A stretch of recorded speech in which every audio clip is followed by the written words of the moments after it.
All right, so I literally just finished doing a call review with one of my subscribers. He's been following me for quite some time now. He's selling a home service coaching program that helps home service businesses scale with lead generation strategies. And he used to sell car sales, and now he's in high ticket. He's been struggling kind of getting past that 10K per month point. So on this call, you're going to see exactly the feedback that I give him. If you enjoyed this video, there's a lot more videos like this on my channel. Hit the subscribe button, and if you're looking to get a call review as well, the link is in the description. Take care. Hope you enjoy. No Before worries, I'll leave it right there. what's going on when you say like you don't know what's going on? Like, how are you losing deals right now? I feel like I'm not creating enough urgency, but I might be wrong. I want to see what you think of my discovery process, what I'm missing. Because, like, in the end, the worst problem that you have is the one that you don't know you have. So, and you know better in the end. All right, let's see this. Yeah, you can't hear me? Can you hear me now? Okay, Awesome. perfect. So, just like to see if we can actually help you real quick, where are you located? I want to make sure that it's not like a remote area with no one close, Where are you located? Yeah, we're located in South Dakota. Question here Yeah. is, do you already have this information before getting on the call? Like, do you know that he's from South Dakota? The setter is supposed to give me that information most of the time, but sometimes they forget. So I just ask them. Okay. Okay. First impressions are everything. So it's so important that like if they've already relayed this information to the setter, which they probably already have, you want to make sure that you have that information because the last thing they want to feel is like, oh my God, like I'm basically saying the same thing twice. This person doesn't listen to me. This person doesn't care. This person is just a sales rep. He didn't actually look at any of the notes that I had the conversation with. So first impressions are everything. So make sure if you don't have the notes, you make sure you have them and you just tell the setter to give them to you. Okay. Because usually what I go through, like in my framing process, I kind of want to see how you frame. Let's just see here. I don't do any frames right now. Yeah. So look, let me tell you why it's important. I mean, again, this is just I'm gonna provide you what I know. I'm gonna provide you what's been working for me and my team. And just for context, like I've worked with guys, I'm actively working with people that have their own agencies, that have their own lead gen stuff. There's actually someone that does consulting as well. So what I would say is this, man, like the biggest thing here that I want to avoid is the person rambling and you're kind of losing the frame because there's not really a specific thing that's being hit here. Like if I just play this, Taylor McLaughlin or Ira Slingsby. I'm not sure if he would have, potentially reached out to you guys or, again, but Yeah, he he's built just what you guys rambling. have built as well. right? It's like there has to be some sort of agenda that you're running through the call because the last thing that you want to have this turn into is a powwow session. Okay. So whenever I'm doing my frames, like whenever I'm starting the call, I'm always like, hey, how's it going, man? What you up to? Cool. All right, you good for the next 45 minutes to dive in and chat? Yeah. Great. So here's what we'll do, Colton. On this call, we're gonna do two things. First thing, let's just get the numbers out of the way, the boring stuff, the logistics, all that jazz. And then second, I want to get to know you more, know more about your business, figure out what's working, what's not working. If everything aligns, I'll show you how the process works, and we'll get started. Sounds good? He can't steal the frame from me at that point. He can't start rambling because the very first thing that I'm going to go through, I'm not sure if you've seen like my recent videos, but it's like I always go through the numbers first, the logistics, the boring stuff, right? So it's like, okay, so I see here from South Dakota, I see that you're making around whatever he's making a month. I see that you're a one-man team. I see that you're doing this. You're not asking permission. You're not saying, is this right? You're just saying, okay, this is what I have. Okay. Yeah. Boom, boom, boom, boom, boom, boom. All right. Is there anything else I need to know? No? All right. So now that the numbers are out of the way, then you go to the second part of the call, which is getting to know them. And then you're focusing on the identity. But no matter what the offer is, whether it's lead gen, marketing, biz op, fitness, I want to get the logistics out of the way because the last conversation that I want to have with someone is about numbers, is about South Dakota, is about what they've heard so far. Like I want to get to their heart. Like I want to get to the 4 Ws, which is who they are, why they are, what they want, and why they are not. And being that this is So who they are again? so the 4 Ws are who they are, why they are, what they want, and why they are not. Okay, because there's I mean, there's a few things here that I can show you. Like, obviously, when you're going through a sales call, there's obviously certain outcomes that you want to hit. There's a script, there's like certain outcomes that you have to do, whether it's like current situation, eliminate the DIY objection, consequence doubt, success phase, alignment. Like, most people train the same way. And yeah, I agree with there's a time and place for outcomes and there's a time and place for frameworks, but you know, I'm really just trying to get to the point where like the pinnacle of the sales call needs to be focused on why they are not, which means like why they haven't done more. Like, why are they still where they are now? And if you really think about it, the usual reason why someone's where they are is because they haven't done more. Why? Because they probably didn't put their hand up soon enough and be like, hey, I need help. I'm vulnerable. But what's behind that? It's usually fear. There's usually a degree of like hesitancy of reaching out to a marketing agency or hesitancy reaching out to a program because there's a degree of fear. And that's what I want the call to be focused on. So getting numbers out of the way just literally eliminates 10 minutes of fluff where I can literally just focus on the main part. So again, I want to keep on reviewing the call here, but just to give you like some context, after I get the numbers out of the way, the very next question that I ask, okay, so now that the numbers are out of the way, like everything that we just talked about here, where you're at in life, where the business is at, just looking around you, how does this all sit with you? And I'm getting straight to the point. Because if they say, oh, it's fine, okay, that's a different conversation. If they say, yeah, it's not good, well, what about it's not good? If they say, oh, yeah, you know, like it is what it is, that's a different prospect, right? I'm basically just like going through all the smoke and just trying to grab their heart as fast as I can, like getting surgical. Okay, so I'll keep reviewing the call, because I just want to see what you're doing wrong here. But you know, like I You said, know, so it's far, it's not even necessary to review the call. Like if you keep telling me all the stuff that you are already doing, I feel like it's gonna be even more useful than reviewing a call that has a lot of things wrong. I don't know if you agree with that, but I agree. I agree. But I still want to see like certain parts because I mean, are you pre-handling objections? Are you doing any of that? I'm trying to, yeah. Okay. On this call, did you do it? Did you try? No, I don't think I did. Okay, no worries. It'll still be helpful for me to review it just because like we can like the main thing that I want to look for is like probing. Like the difference between here, let me actually show you something, bro. Yeah. So, you know, traditionally, you're gonna always see like call processes, like frameworks like this. Like a lot of people use like Myros and they use like a lot of like visuals to like say, okay, when they say this, say this. Okay, here's how you pre-handle objections. Okay, here's how you pitch. Here's how you do all these different things. But what I'm really focusing on here, man, when I'm gonna look at this call in a second, I'm gonna just explain something very quickly to you. My process, especially when it comes to the discovery, it's like the 4 W's, right? Why they are not is the pre-handling aspect, right?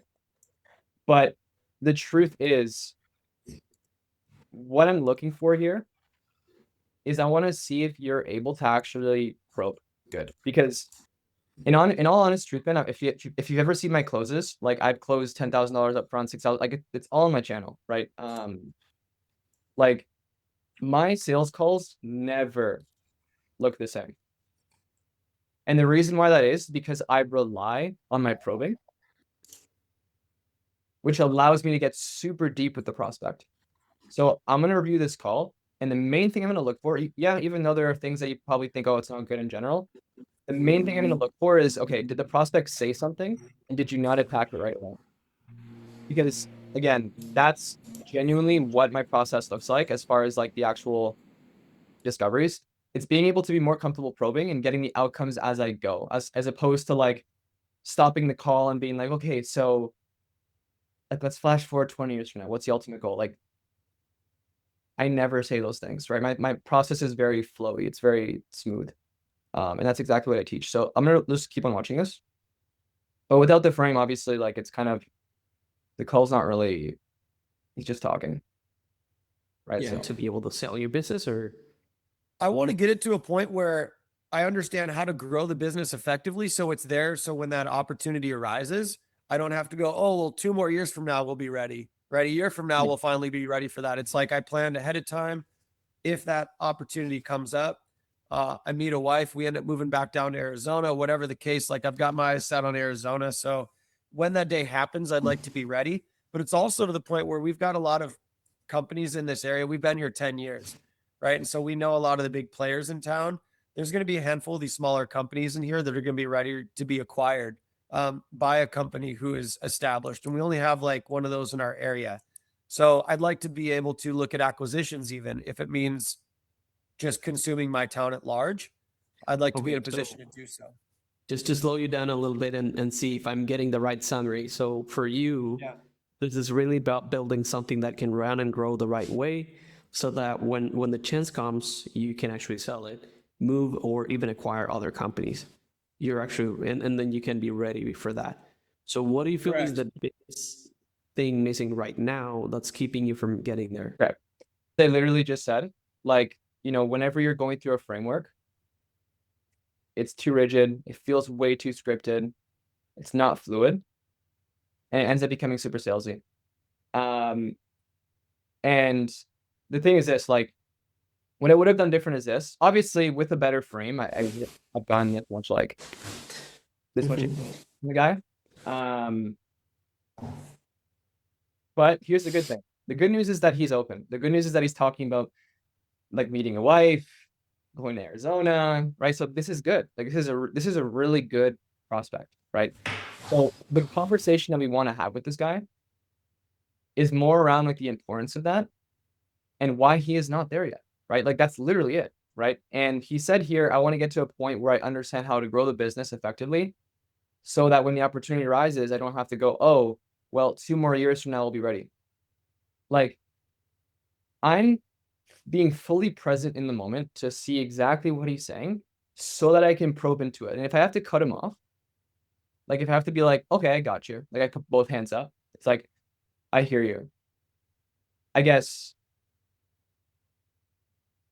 how long have you been kind of in this phase where like you've been wanting to understand, or I guess feeling like you had the lack of understanding of how to grow the business?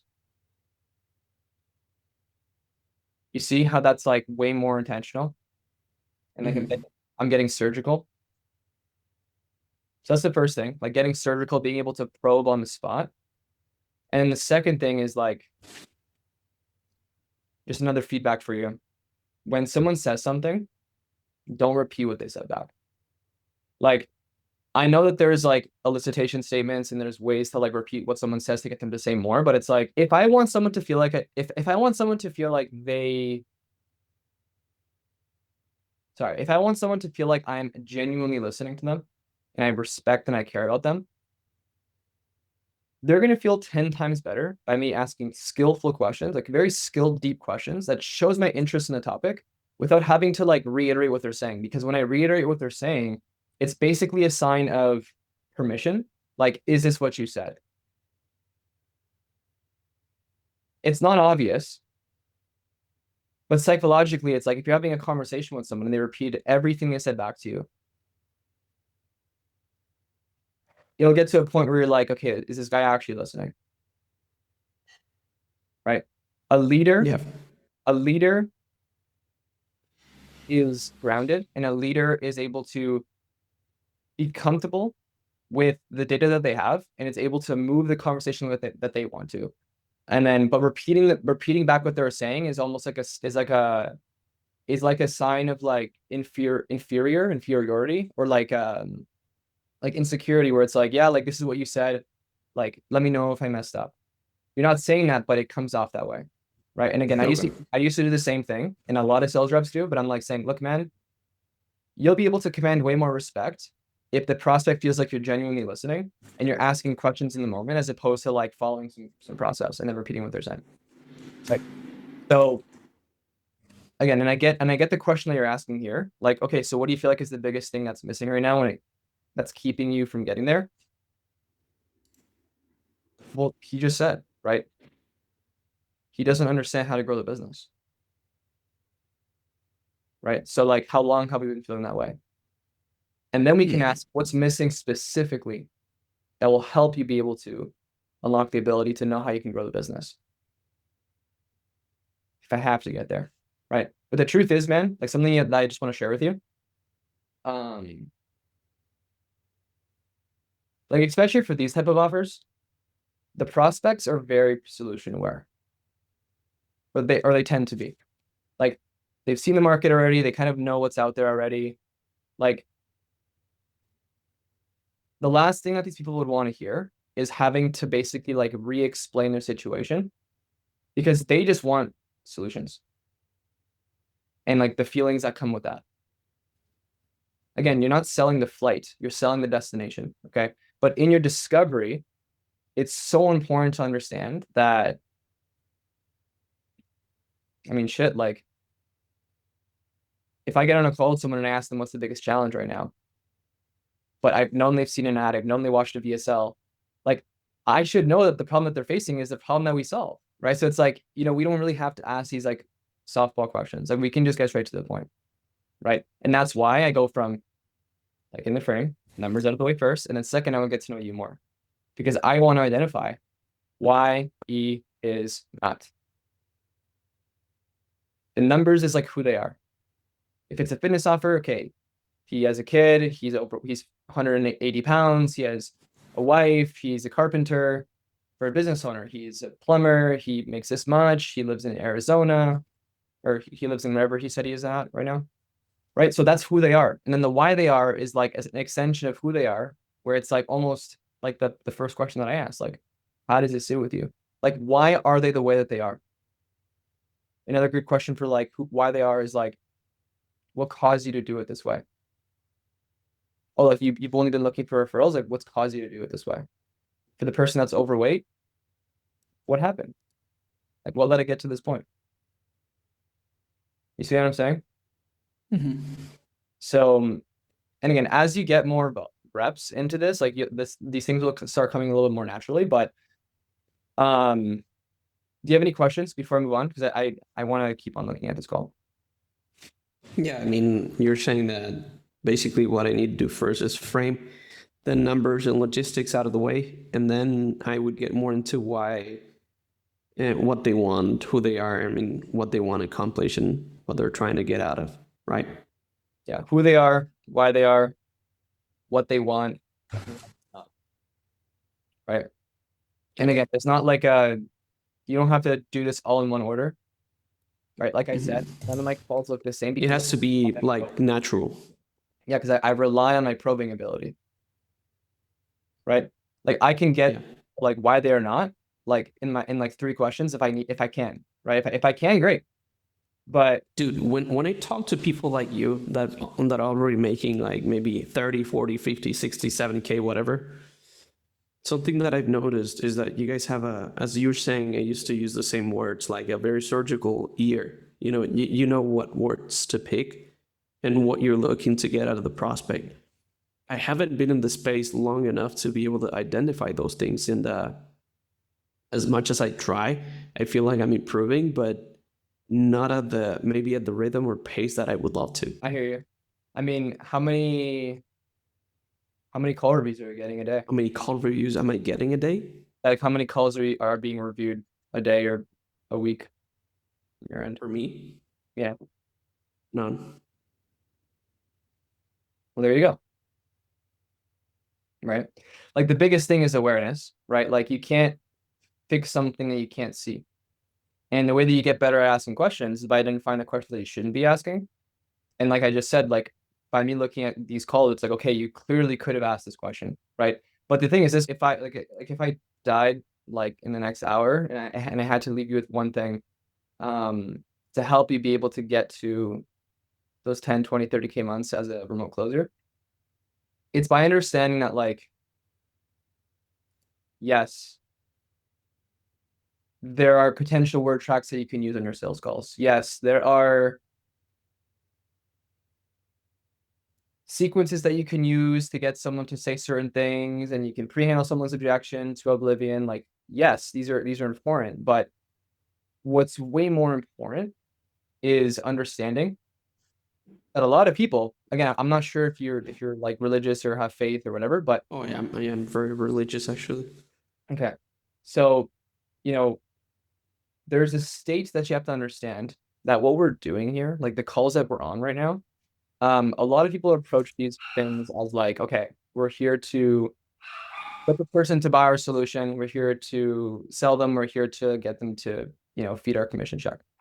And even if there's like a slight feeling of disconnection or slight feeling of detachment, you need to understand that like the biggest problem that people have is an 18-inch issue, 18-inch problem, which is like from heart to the brain, or brain to the heart. A lot of people use their brain, and a lot of people are like very organized and very like calculated, and they can memorize all the things that they want. But if they're missing the heart posture, which is like the genuine attitude or like the genuine behavior around like human beings, and like you're willing to do whatever it takes for the other person on the other side to get them over the line. And then they see you as someone that genuinely cares about them, that you have this like authority, this presence about you that allows people to listen to you. Like the way that you show up on your calls and your presence and your heart posture, the questions that you ask, like when there's a genuine care and empathy for the other person, dude, you're gonna close way more deals. Right? Like, dude, like it took me like years to develop that, man, because I used to be a very aggressive closer. Like I used to like call people pussies and like make them like feel really bad about themselves. Like I used to be that guy, right? But you know, heart posture. Do you have any other questions in regards to what we've said so far, like the call, or anything else you want to ask? I mean, everything's very insightful. Like I'm getting more more sauce that I haven't gotten in actually quite a while. Like I said, this is something that we can talk about after, but if you're able to find a way to get tighter feedback, like faster, that's the way to go. So we'll just continue here on this call. I really want to see like what happened here, like after the pitch down. Let's just go. Oh, okay. Now we No, should, that's not the pitch, by the way. He was just sharing something with me. yeah. Okay. Roughly how much is he making It was like 70K. a month? Yeah, around there. And how many more deals or how many more things could he potentially have, or what he's missing out on the table every month? What he was missing out is he's a one-man show, so he wants to be able to grow the company to like 200, 300K and have about two other more guys in the truck so that he wouldn't need to do everything himself and so that he could enjoy life more. Gotcha. There's that ego part that wants me to like finish the thing that I built, the thing that I originally started, that was just kind of like to get out of a situation that I was currently in. And then we just built something, here that we've been here 10 years with happy clients now. And so there's that part where we're like, we know these people, we want to continue servicing them. Do I continue doing this? A lot of the feedback I've got great friends in this area that I would say are A-team people, right? They're creative, if you give them the right tools, if you give them the problem with that I have feedback from other window cleaning companies is that a lot of those people are very capable of making six-figure incomes in pick an industry, right? But their goal is to get to that six-figure income because they have the skills necessary to do so.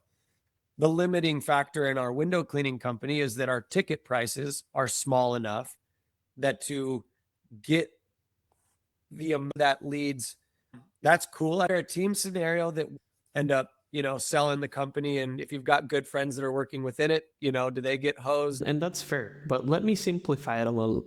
So do you actually want to build this into a company in that like 250K to 500K range that runs with people and systems, or are you just trying to decide if it's maybe some I think the current feedback that I've got from someone else's point of view would be to keep it simple and just run the solo scenario if I was looking for something else to build on the side, right?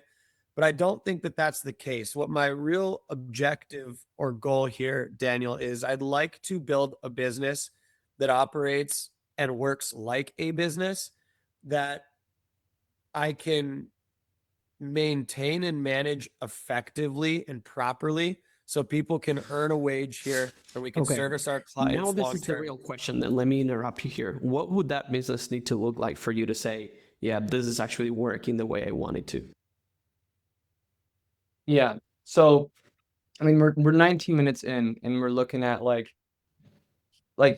he still feels the need to tell you what the real goal or objective is here, right? In fact, like I should be able to understand like the first like 3 minutes, like what he wants to do, because again, like who they are, why they are, what they want. What they want is okay. Well, like I hear you. Like you said, I think the feedback that I've gotten from other people is to do this. Right, Colton, but I mean, like, what is it that you want? Like aside from the business, like aside from like how like the what or the how the business is gonna look like why are we even striving for this? Like why is this important? Like what's a certain lifestyle that you want to be able to have? What are things you want to be able to do? And we can kind of work backwards from there. I mean, shit, I don't think anybody wants to make more than I think everybody wants to make $1 billion a year if they could, but in reality, it's like, what is it that we're actually striving for? And we're trying to figure out like the behind the business, right? The truth is that you have to understand, no matter what the vehicle is, and again, a lot of sales reps do this, it's like when you focus too much on the vehicle, on like what it looks like the flight,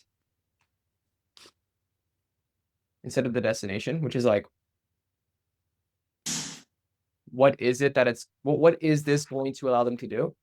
And what are the things that they can't do now that looks differently from what they wanted to?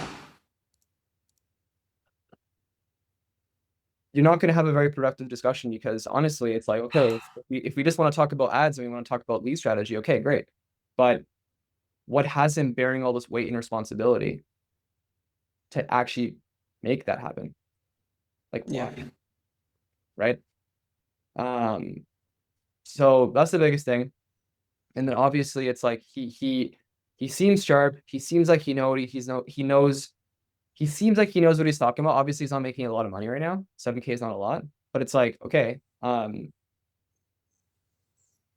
mean, what do you have in place for this process? Like you basically want to list out processes that you know they don't have. That's going to help them get to their goal. And you just, okay, what do you have for this process? What do you have for this process? Nothing, nothing. What do you have for this process? Nothing. Okay. How long have you been facing like this scaling issue for? And he'll say, I mean, how long was it? Years? 10 years? She's been doing this for like 10 years, yeah. So he hasn't done more than 10K in 10 years.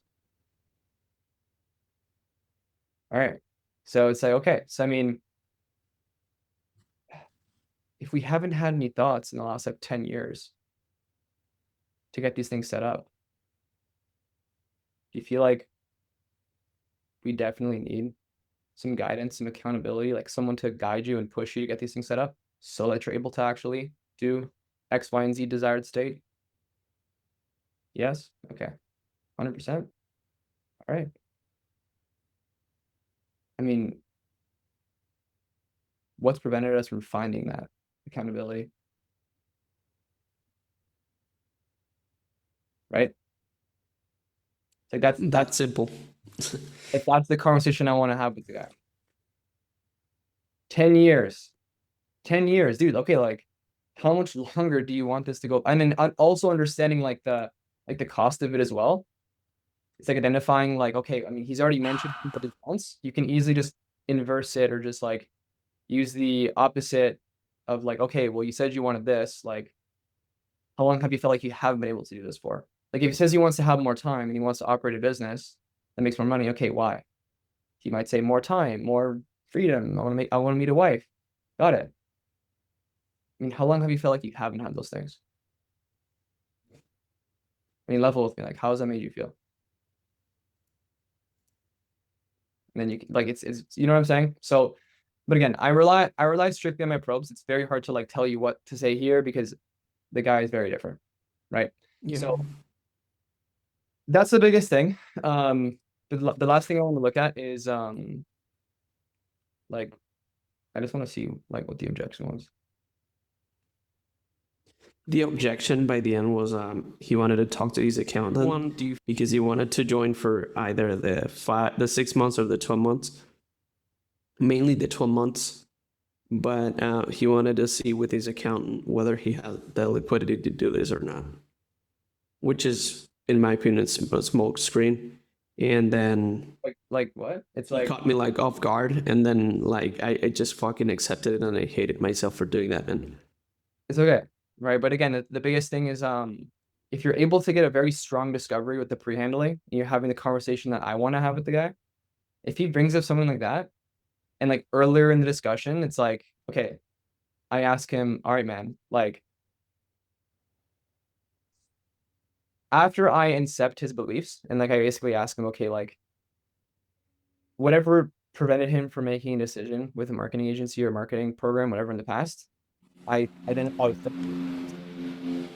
I had well, he has to do that. And then from there, it's very simple in terms of like, okay, like how committed are we to actually drawing the line in the sand and like not letting another 10 years pass where we can actually get the marketing that we deserve so that you're able to do X, Y, and Z. And then after I do that, like I can easily just use an accountability frame because clearly he hasn't held himself fully accountable to the actions or the success of his business. Because if he had in the past, he wouldn't be on the call. Right. So I ask him, I'm like, okay, man, so look, like, do myself and all the other members, the coaches, John, like, do we have your, like, can I ask you permission for something? Yes. Whether it's like next year, next month, next week, tomorrow, or even on this call,